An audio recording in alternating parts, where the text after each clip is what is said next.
In today's episode of Swim Against the Tide, we meet Jason Howlett, Global CEO of GivEnergy, a business that provides storage solutions globally and lives by the mantra of empowering energy freedom for all, something to listen later on about.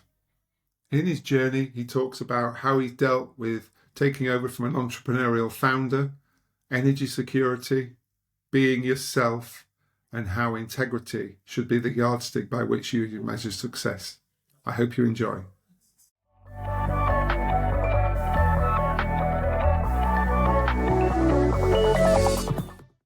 So, morning, Jason. Thank you very much for joining us.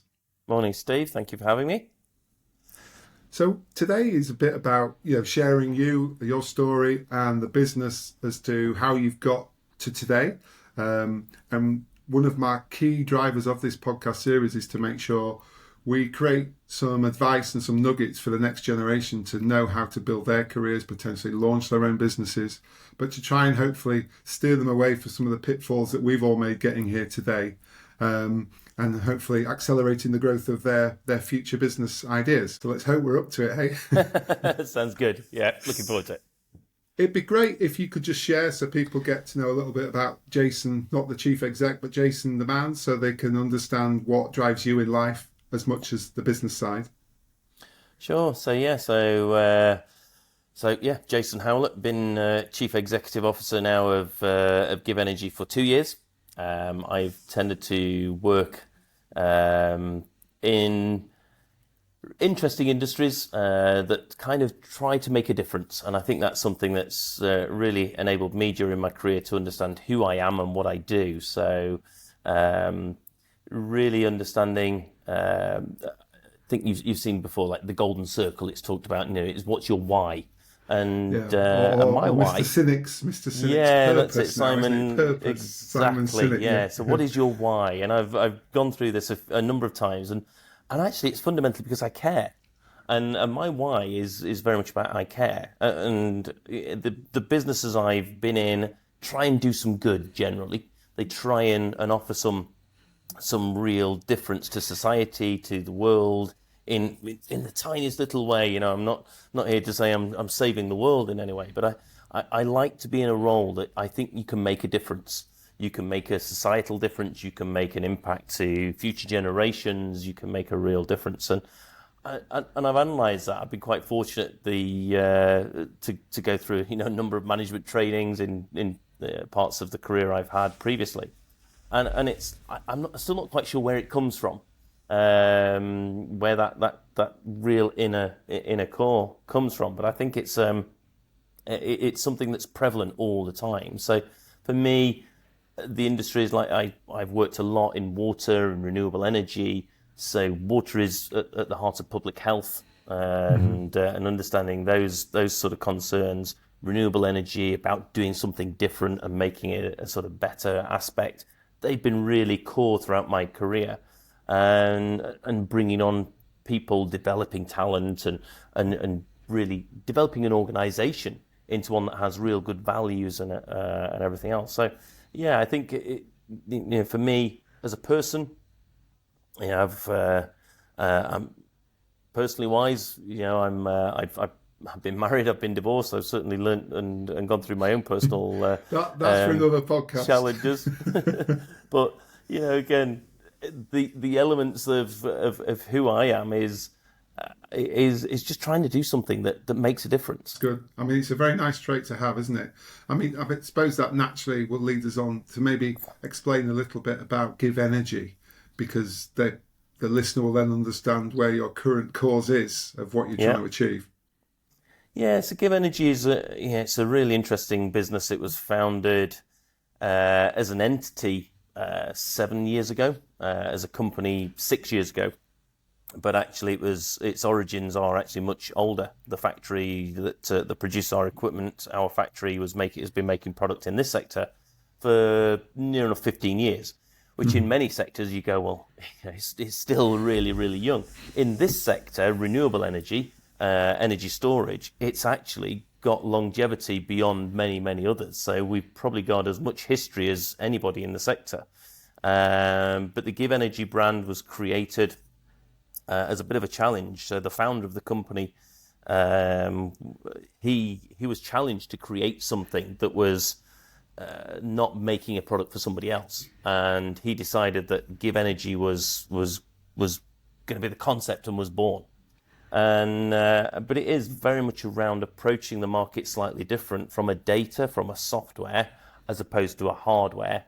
And everything else that came to the market has been hardware first.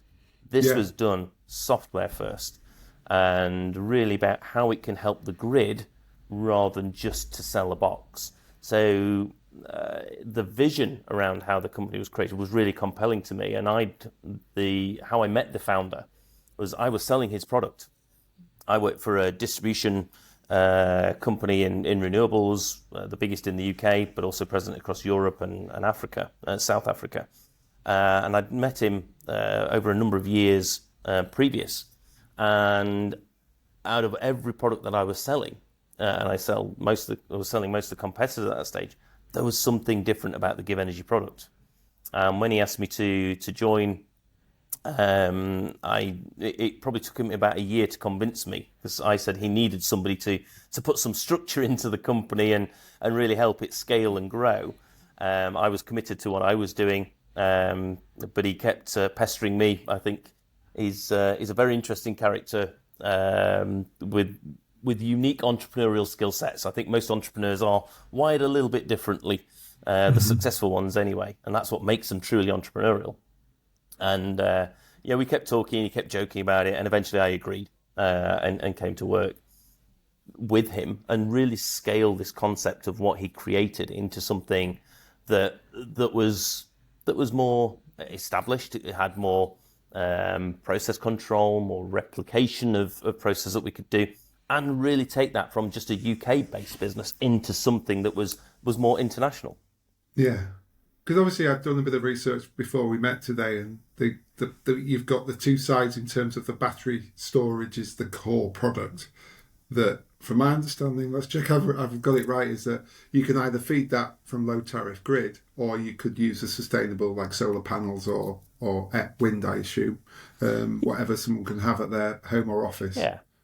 So that's, most people, when they think of energy storage, they think of it in connection with solar panels, and think, right, it's to maximize self-generation. And so we make the products in our own factory, like I talked about, and people will naturally think, it's to maximize the solar off your roof. So typically, without a battery, people are using 30 to 40% of the energy they produce at home, because quite often they're out at work when the sun is shining, they're out on holiday or a day out or whatever. So when the sun shines, they're out, and when they get back home, it's now darker and the sun's not shining. So all the energy they produced has now gone to the grid, which they've been paid for that, which is great. But actually, what historically most people have wanted is then to use that energy, because you think of the economics of it. When you buy energy, let's say at 25, 30 pence, you've only been historically getting probably 5 pence to sell it. So the last thing you want to do is produce all this energy you've been getting 5 pence per kilowatt hour for, and then you get back home and then you have to buy it at 25 pence. You think, well, that's just crazy. Yeah. So one of the things that we've been really trying to is then really trying to promote that with a battery you can start to utilize 70 to 80%, depending on the size of the battery or home consumption. I mean, people are using it all, and that then allowed them to have more self-consumption. What we've actually seen with the removal of VAT on batteries only, so renewable energy installations are exempt from VAT. Batteries on their own had VAT. And what you've now seen with the advent of more tariffs and everything else, it's kind of, you can now put a battery on your home or business and utilize the flexible tariffs that exist, and now buy and use the cheapest energy when it's available off the grid. So you not only have to now generate energy, you can actually just buy it when it's the cheapest, which is invariably the greenest. So it's the windy, sunny day. Energy is now very, very cheap. In fact, people even get paid to take energy at certain times of the day. And I think it's got to that point of going, it's now so cost effective to actually have energy storage on its own that you can pay back and install the battery and pay back within 3 to 4 years. So I use my own example of energy storage at home. I've got a battery that I use with solar, and that means I buy energy overnight when it's cheap, but with the new tariffs I can sell that energy for more than I'm buying energy for. So 95% of the energy I use at home, utilising a battery, is at the lowest rate possible. So, and I'm running 2 electric vehicles and my house, but utilising energy storage. So it's really cost effective now to think of batteries on their own with the removal of VAT, the tariffs that are available. It just makes a lot more sense to think of it on its own. And actually, if you're thinking of renewable energy or battery storage, it's more cost effective to put a battery on your home first than do solar panels. So both typically cost the same when you're putting scaffolding. You'll think about putting panels on your roof. The sort of typical cost, let's just say 5,000. Put a battery in your house, you don't need the scaffolding. You can put it outside the house, in a garage, you can put it out the way. Again, you're probably looking at that sort of 5,000 mark to do that. So if you have got £5,000, which is part of the challenges that we're also trying to address, that is one of the things, but it makes now a lot more sense to do the battery before the renewables and the solar. Fascinating. I think it is. It's one of those things you never thought was an option. I mean, you heard there was a bit of advertising maybe a couple of years ago from Tesla in terms of their battery storage, but it seems so Californian and sleek that you thought that won't work in my hometown in Yorkshire. But it's a very different view, isn't it? And I suppose part of your drive now must be about how do you get that message out now, because I suppose the other challenge, isn't it, that's come into your sector a lot is energy security over the last few years with the Ukraine war and the Russian gas control. So this gives people a bit of freedom, I assume, but how are you ensuring it's secure from that end?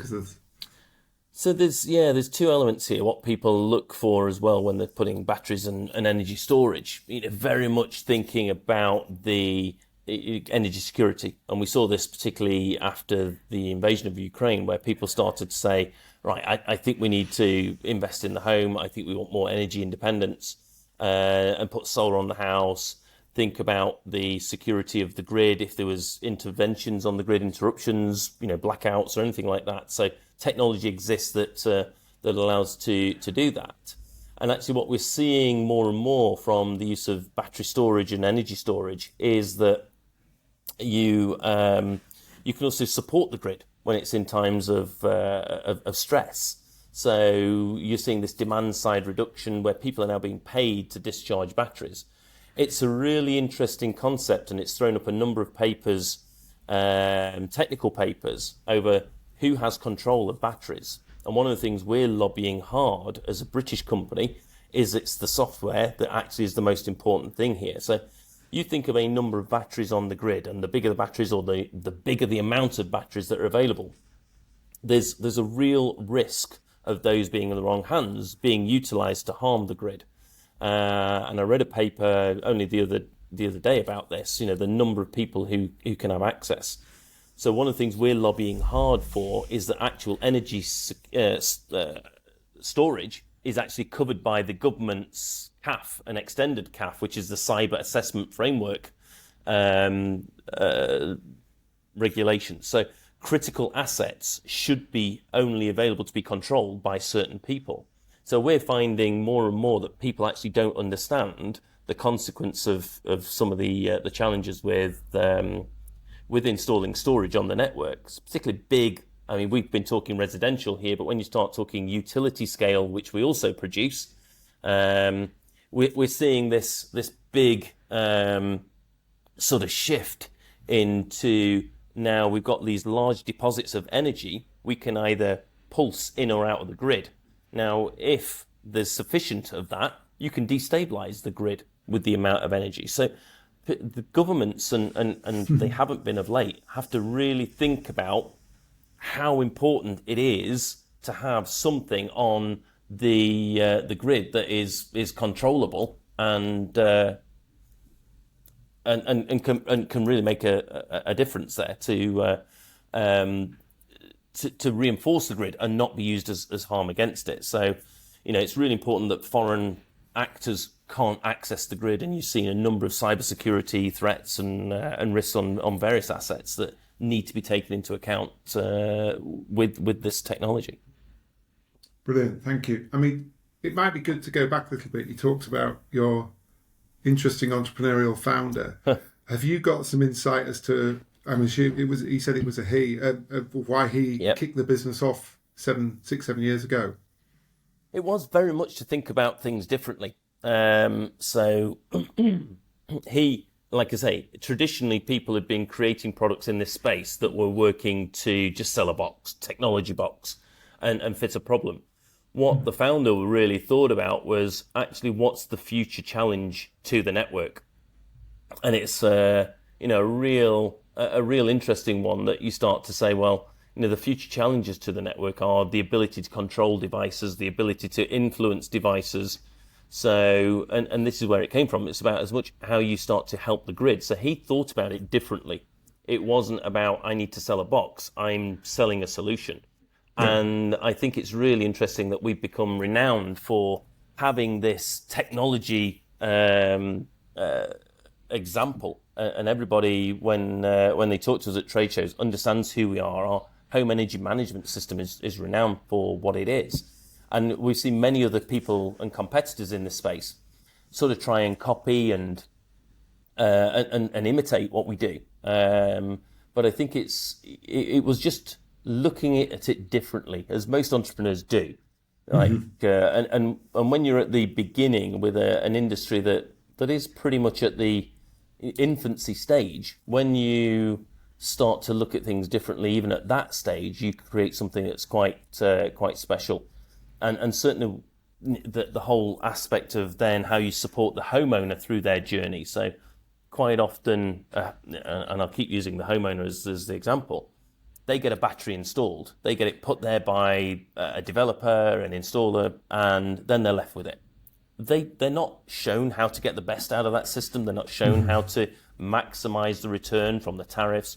So we've got a support center, and we have support centers in each country we're present. So it's always local support. And then you have that ability to ring somebody up or send an email note and go, how do I do this? So how do you help Mr. and Mrs. Jones in their, well, I've made this big investment. Now what do I do with it? Because they're kind of just left. So again, that after sales, that customer support, we're really renowned for. So it was very much trying to think a bit differently rather than just sell a box. Everyone else came at it. I just need to sell a product. But it's interesting, isn't it? Because it sounds like he's fundamentally created a new version of the market, hasn't he? Like you say, it was commodity driven before. So even though the market didn't, I didn't know much about this till we met, and you hear it and you go, it's a really good idea, and so that's an even braver thing to start a business when you're actually defining or redefining a very, very young market anyway in terms of energy and storage, isn't it?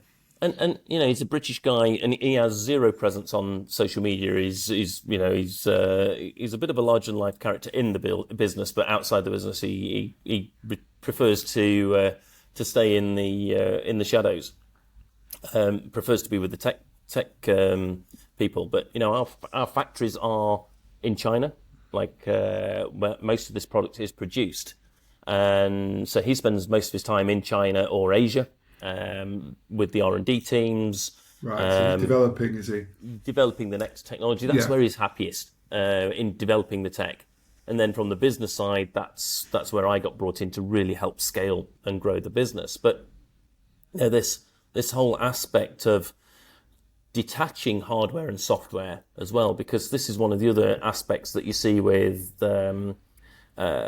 products made in China, and I'm certainly not criticizing products made in China because we make products in China, but there are very, very different rules in China than the rest of the world, and again the EU have been very vociferous around data security, data and access to data. Now, anything produced in China, your data is effectively available by the Chinese state. And, we've created this company, or it's been created, and I've been helping build that company that's going, all our data is managed through a completely separate entity. GivEnergy Software is a separate company within the group. And, we have the software company based here in the UK. Everybody's internal. Everybody works for the company. We don't outsource any software. It's so important in this aspect. We guarantee that the data that belongs to people is here on web-based servers, either in the UK or Europe. We're the only manufacturer that actually complies with GDPR. I think this, again, is a huge aspect that is about to hit the industry. I think we've probably seen some big mis-selling going on in the industry where people, again, there've been such a big rush to, I'll give you a system, Steve. I'll put this into your house. It's great. What is it? Oh, don't worry. I'll put it in. It's just what I recommend to everybody. I've just put something in that now compromises all your data security, all your personal data has now been given to potentially a foreign state actor. And from your energy data, we know what actually your patterns are, your behaviors are. So we know when you go home, we know roughly your daily patterns, we know when you put the kettle on, we know when you do things, because we can track that data. Now you've suddenly... You'll know when I'm watching Coronation Street. We can pick up, with enough data, we can start to track, different appliances being switched on. So if you've got quite an older TV that's particularly a bit more energy intensive, we'll probably start to see that goes on, and then you go to bed at 10:30 and you switch it off again. That's the sort of level of data that's now being given freely and without anybody's permission. I think there's a huge potential here that I think is going to hit our industry quite soon, and because people there's even potentially a bit of mis-selling going on. It's a fascinating world because it's so new.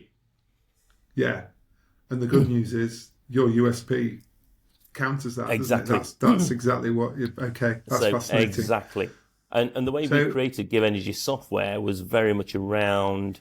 It's a wholly owned entity, but we've protected it in legal covenants in UK law. So no matter what happens to the future of our business, GivEnergy Software, which controls the data for GivEnergy customers, is protected in UK law. Like I say, it is unique. And again, what was created is completely unique. Even American companies don't comply with the UK and European GDPR laws. So I genuinely do not know of anyone else that actually has this position and protects the consumer more than is there about trying to sell a product. Yeah, and again, a consumer that doesn't know they need protecting. So it's a very powerful sell when you get it across, isn't it?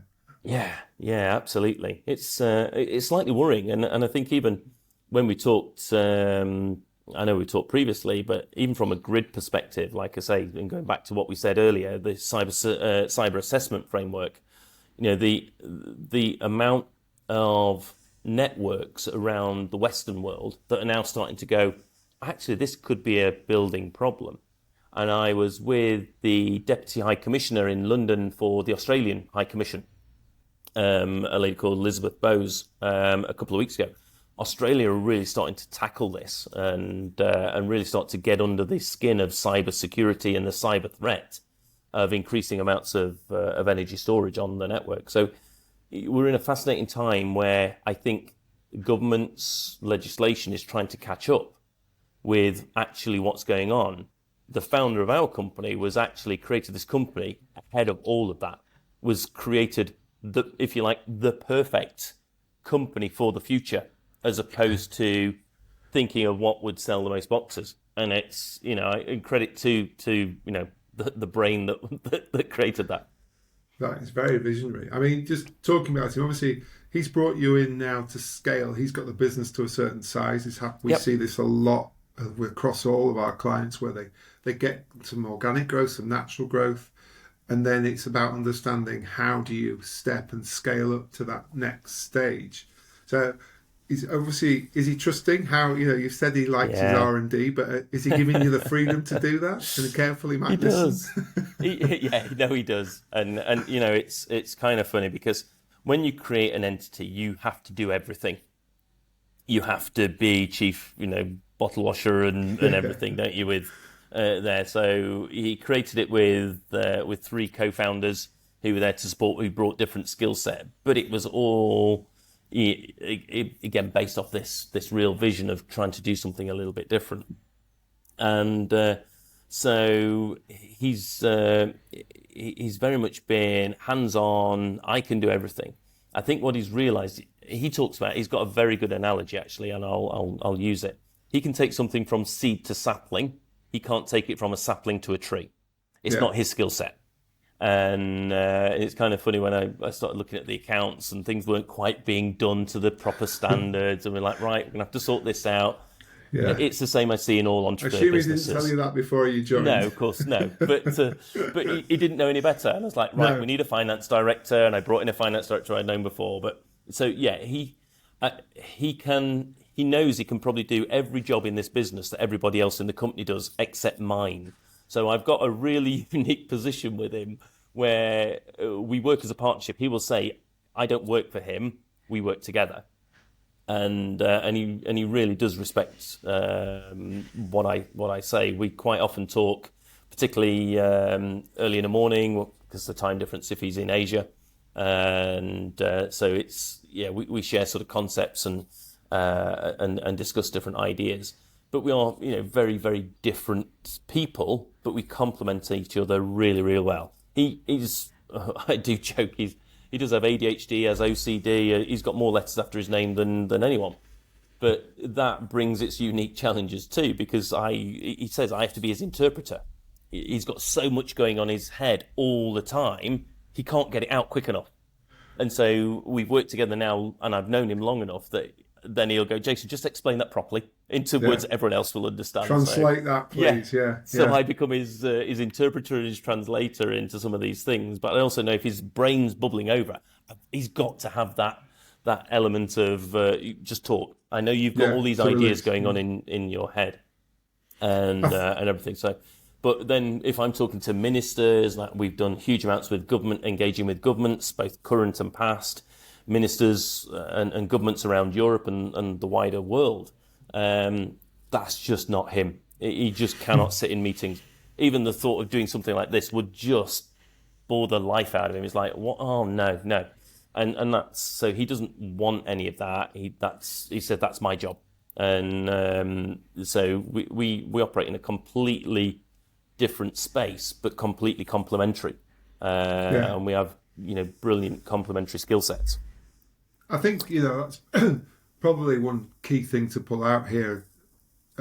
As you get more experience in what we do, doesn't matter what sector, but as we go through our careers and go through our lives, having that awareness and understanding of where your superpowers lay and where they don't is vital. Because I've seen many, many businesses that the owner won't let go and won't trust people who know what they're doing. And it's not that he's a bad or she is a bad person. It's like, be aware, and then you can then scale it. And so it's lovely to hear that.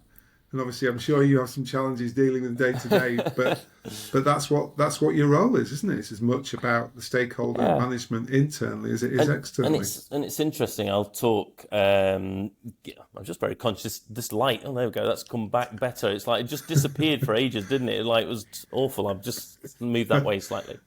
But yeah, when I joined, there were 2 companies in the group, and GivEnergy Limited and GivEducation. I'll talk about GivEducation in a moment because it's a fantastic concept.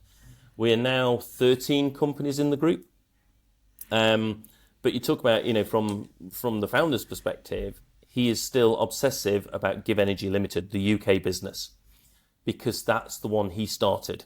All the rest, he actually doesn't get involved. So he doesn't actually, I don't let him have access to the bank details and everything, but he still has all the access to everything in the UK business. So that's the one he obsesses about the most. That's the baby.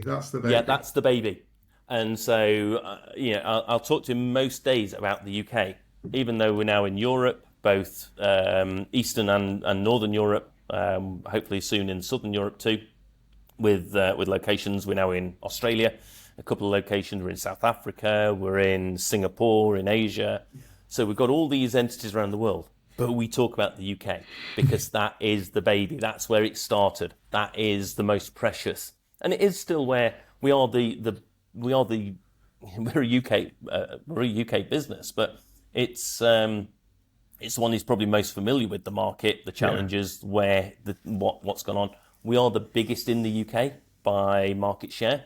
So from the data that's available, so we've established this very strong position that some of the more recognized household names, we outsell them probably 5-6 to 1 at least. And so we have a very unique position in the UK that we grow about.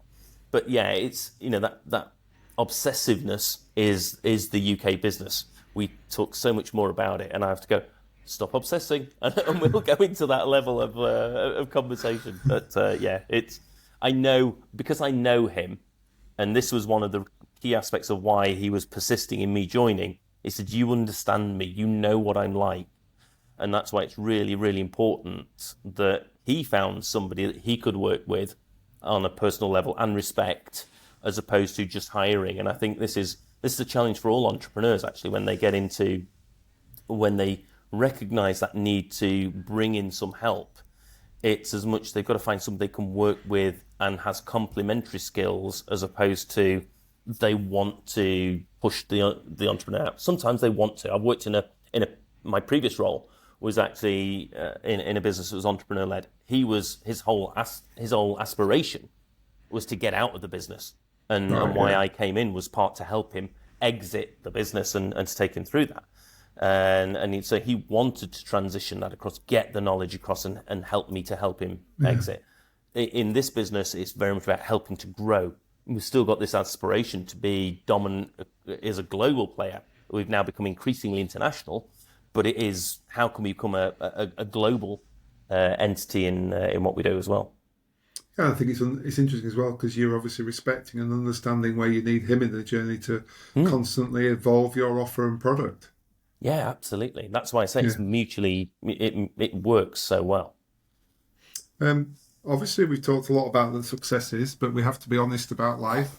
I'm sure there's been a few challenges and bumps along the way. Is there anything you could share where you've learnt and realised maybe we'll do that differently next time?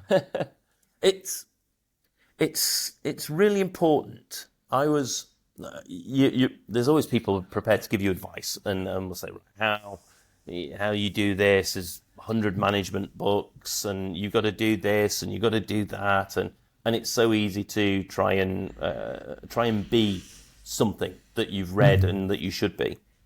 And I've found this, and I was given some advice early on in my career, which was very much about act to the level you want to be at. So before I became a manager, it was like, well, we'll show people you can be a manager, start acting at that level. So, right, okay, this is what I've got to do, and to be a manager, and there, start to do that. And then it was like, managers have to be a bit more detached and a bit more remote in certain examples. And like, that's not who I am either.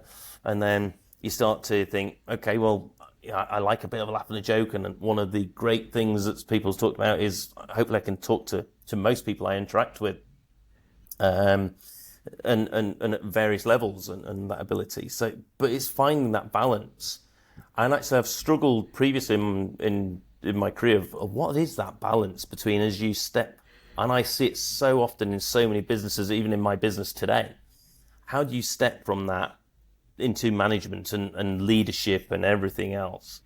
And so those kind of mistakes along the way of trying to be what I felt I should be is one of the really interesting aspects. And then I was really fortunate. I worked for a company called Finning, a Caterpillar dealer, for a number of years in Staffordshire. And they sent me on some very expensive leadership training to basically make myself more self-aware of who I am, my blind spots. I quite often, I hopefully less now, because it's no longer a blind spot, I'm conscious of it, but I could overuse humour as an example to get something across, even when the other person was quite serious. I'd be using humour in that sort of space. But the real thing I learned was just be yourself. Stop trying to be something you feel you have to be. Yes, learn skills. Yes, learn behaviours and everything else. But still, if you're not your fundamental, authentic self, you're going to struggle because you're always acting as something else or someone else. And Yeah, and that's sorry, I was going to say it's interesting, isn't it? Because when to your phrase there of acting, when you're under pressure, you'll obviously default to type and can cause more problems than you solve, can't you? Yeah, absolutely. And you know, the thing by learning that, and again, I've done some other leadership training post that, is again by learning to be and accept who you are, and that's not an excuse to do bad things. You know, go, well, that's just the way I am. You know, so therefore, this is the way I behave. But it's conscious of the things that cause impact, and also then be conscious of what creates the right atmosphere and the right company. So I think it's being the organisation. One of the training that I did was about being 100% accountable for results and your impact on people. And I think it's, again, one of the blind spots I had at that time, and there is recognising impacts on people. I'd be so task focused, so focused on doing what I had to do, that you don't realise that you've left somebody in a bit of tatters behind you because you were focused on that. You know, I've got to get that done. On that goal, There's a whole load of debris behind you of people that you've left in your wake because you were trying to do things. And at the time you justify it because you're trying to achieve a result, trying to drive things. But actually, you've got to recognise the impact on people. So I think early on in my career, I didn't really understand the impacts on people that I do now. Yeah. I think I'm really conscious to that and become attuned to that. And I think it's become more natural, where it was quite forced for me to try and recognise, looking around the room, like, have I really offended somebody here, peed somebody off? I'm like, what have I got to again there? Yeah. What do I need to clean up? Have a quick chat outside. Did I say something where I wouldn't have spotted it before? So being made aware of your blind spots and then working on them, you can change your behaviour over a period of time to be more cognizant of some of those things. So, these are things I've kind of learned, but fundamentally, when you are your authentic self, as the point you were making, under stress, you don't deviate much. I don't deviate much from in my stress position, from my day-to-day position, because I am who I am. And I think that's crucial, isn't it? As a leader, you're obviously a leader of a fastly and quickly growing business. You're going to have that continuity. You know, there's been a 2-year change where they've looked at one guy and said he's the founder. Now here comes Jason with a different set of skills, but also suddenly they probably welcome them without realising, because it's probably given them more stability and more understanding of what their role is within that. But yeah, it's a really good piece of advice to understand yourself first and to be yourself as much as you can. Yeah. And I think, the next stage of our journey is quite interesting in my gaps, in terms of, because I'm quite visionary, I'm quite looking at the future. Again, there's a level of professionalism this business still needs to go through. So one of the roles I've recruited to help me in terms of fill my gaps is a chief operations officer. As the business has grown so massively, let's say I think we're 13 companies now in the group, and across 3-4 continents. I've recruited now a chief operations officer who's based in Singapore, actually, because he got great language skills with Chinese and can be in the factories, but also with the selling entities, but Australasia and all the way across. So having somebody in my team who's got more process control skills than I have and has more attention to detail is something we've recruited. So again, it's recognizing what I've needed to add now as a skills base as we've become a much bigger organization. I'm adding to my C-suite skills that I am now struggling to keep up with. The scale of the company, what we're working on any particular moment in time, is I've got numerous projects on the go right now myself. We've always got far too much on the go. But the key aspect now is recruiting a COO who can help me manage the detail in all of these entities. Because one minute I'm talking with South Africa, next I'm on Australia, then I'm talking about with our property business and a development we're doing. We just bought some land with the local authority here to do a tech startup. It's just kind of like a little bit of an afterthought in what we're trying to do. But it's a huge project in its own right. Yeah. And I talked about GivEnergy, which I still share. It's a huge concept and project in its own right, what we're trying to do to develop younger people. I think Again, it's very interesting, isn't it? As the validity that that sort of behaviour gives the business and the trust that it will give a consumer or a commercial buyer so much confidence that they're dealing with the right sort of business, and it's becoming such a part of an integrated buying cycle now, isn't it? That you can't just be, there's my product, there's my price, crack on. Yeah, People want to dig in and understand. I think that's a great talent is people. People are the yeah, talent. Yeah, you've got to manufacture stuff, but without knowing what software to put on there or the smart way of managing it, it's kind of useless. And that's going to come from the talent that you develop. It was yeah, interesting. You said in there about a few things, but one of the interesting things was like you said you'd had your breaks and stuff. And I've mentioned this before, so apologies to listeners. There's the story of Phil Knight who did Nike, and it's a great book. I won't plug it again, but it's a great book, and he does talk about luck. Now, he was quite smart how he used that luck, but again, do you think there are times when decisions have been made that you've had a luck, or did you manage to get the odds on your side to make it lucky, if that makes sense? I think you make decisions through life, don't you? You never quite know how they're going to turn out, but you make them from the best information available or best circumstance you can. Yeah, But I think, yeah, there's always good fortune. I grew up in an area where I was the state was there to protect. I grew up yeah, with free school meals, free school uniform. I kind of was always encouraged, you work hard. I'm from that Generation X. You work hard, you achieve your results. yeah, But along the way, you've got to get those lucky breaks as well. Now, do successful people make their lucky breaks? I think to an extent they do. But you've still got to have them presented to you and make the most of them. I've never set out with a career path of going, this is where I'll be. I've kind of followed opportunity. I've followed my instincts, what's right. I've moved industries. When I've left a business, I've gone into a different sector because if it's the right business for me, it's something I put my heart and soul in. I couldn't then go to a yeah, competitor, having then told all my customers, all my interaction, going, this is the best company. It's like, GivEnergy is the best company in the world. All right, I've just been headhunted by somebody else. I'm going to work for them now. This is the best company in the world. It's like, well, were you lying hang to me on. then or are you lying to me now?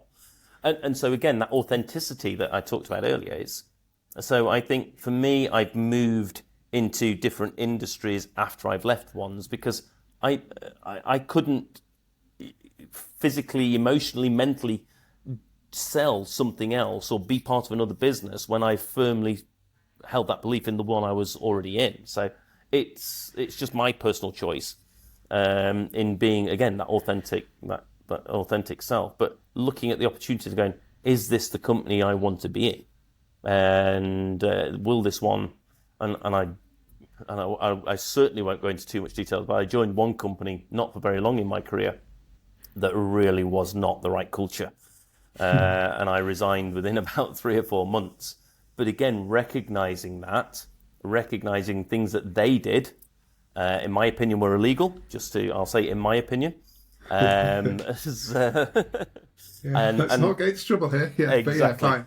But you know what I mean? So, but I think recognizing that wasn't for me and then being bold enough to go, I'm going to resign and leave that company and then find something else that does. So again, Yeah, trusting the courage of your convictions is really important. So it might not be necessarily, if you're somewhere you don't want to be, don't be there.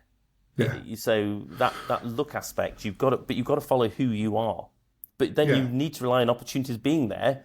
And when I've done that, the opportunities, if you're in a Have come. recession, go, well, I best stay where I am, even if I don't like it. But if you're in I a think, growth area, then it's important you can maximize it. yeah, and I think that that integrity part, but also that what you soon realise when you, as you start off after your education, that you're working for a long time and a lot of your waking hours are spent. So you've got to make sure it is something you enjoy Yeah. and something that you can have, not necessarily a passion, because not everyone's going to have a passion about that, but the day goes quicker when you're enjoying what you do. And I think Yeah. it's worth spending that time and not worrying that there are no, somebody gave me some advice, like better to make a decision, learn from it, and then do a go again than to get paralyzed by not making that Yeah. decision. And I think with people's careers, sometimes they forget that you are allowed to make mistakes. You went to a business there that wasn't as advertised. You wouldn't Nope. know that, but it's Nope. more about how you deal with that once you're faced with this new set of data to go, right, I need to change because this is not Yeah. Jason. This is not the man Yeah. I'm meant to be.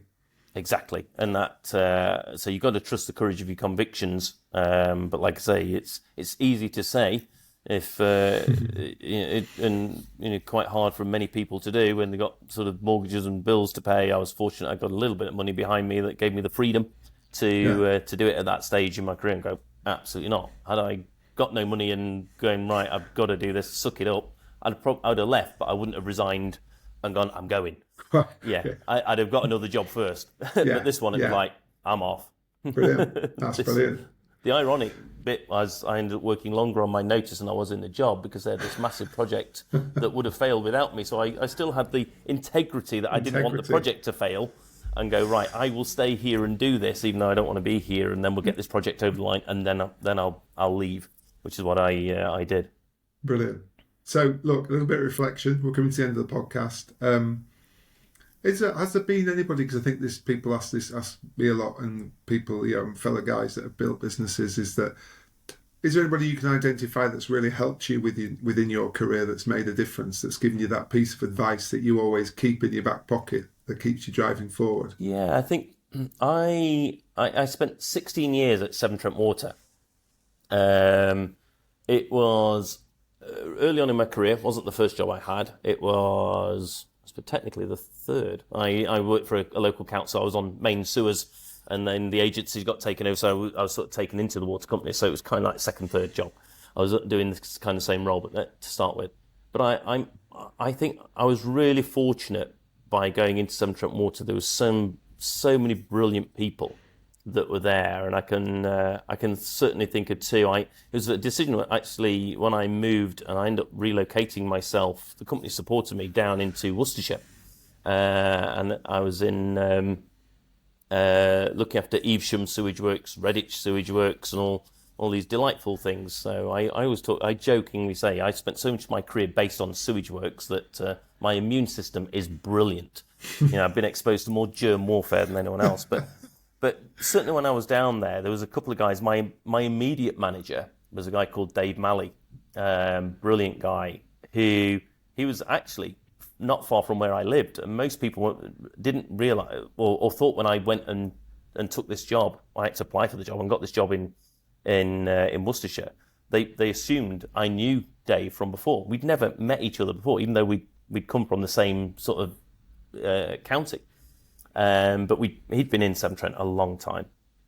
But again, just the way he did it, he approached things, and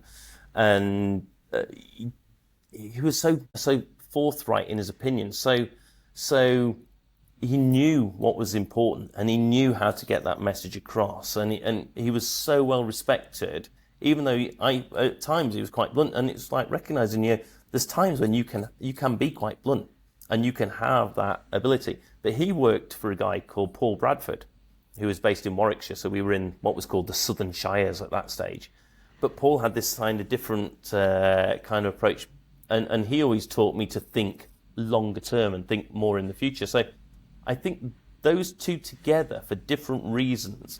And the company was so focused on you spoke to your manager, you spoke to your manager, you had this great, particularly as I was encouraged, yeah. Yeah, it was my first full-time management role. I'd been doing an interim management role before that. But they were so supportive in my early form of development. It kind of set me off a little bit on the wrong track. Like Paul was one of those that said, think about the level you want to be and act at it. So, it was there. But it really helped me think about what I wanted to do. And Dave was very much, as you're a manager, think about the things that the worst manager you've had in your career have done. Don't do those. Think about the things that the good managers have done in your career and do those. It said, that's simple. It says just don't do the things that have always peed you off earlier on into the stage, and do more of the things that you've enjoyed. And people will do that. And it's it's actually quite simple. And I've given that advice to others.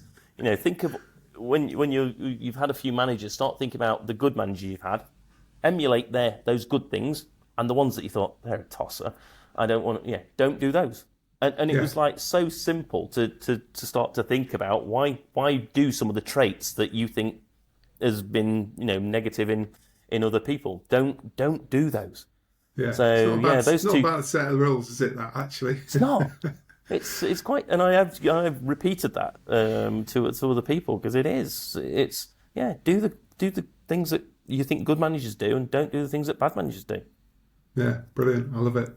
And look, there's been two things that have come through. My final question is always like, is there a piece of advice that you would pass on, a sort of nugget for if a listener takes away one thing from today? I mean, you've talked a lot about being yourself and integrity, and that's something I love. And you can pick that up. Obviously, we met before and we've talked about the business.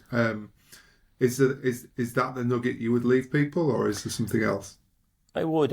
I think two elements. Definitely be yourself, but find a role, find an organisation that allows you to be yourself. I think is equally important, because you can't always be yourself in some organisations, and you can't do that. So I think it is really important that, I know it's that cliche, isn't it? If you love what you do, you never work a day in your life. And I've worked some days, trust me, but most days it is a joy. But occasionally, it's a drag. Not every day can be brilliant. But try and find an organisation that you really do feel, I fit here. I can develop as a person. I can develop who I want to be. And the company has interest in who I am.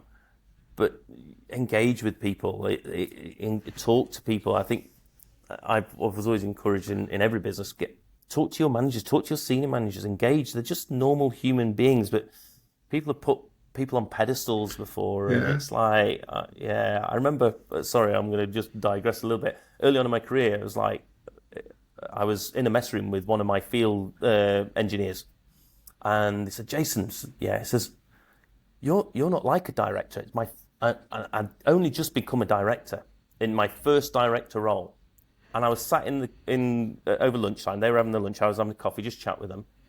And I was sat with them. And I was like, inside, I'm now crushed. I'm like, I've literally. Am I not the man I thought I was?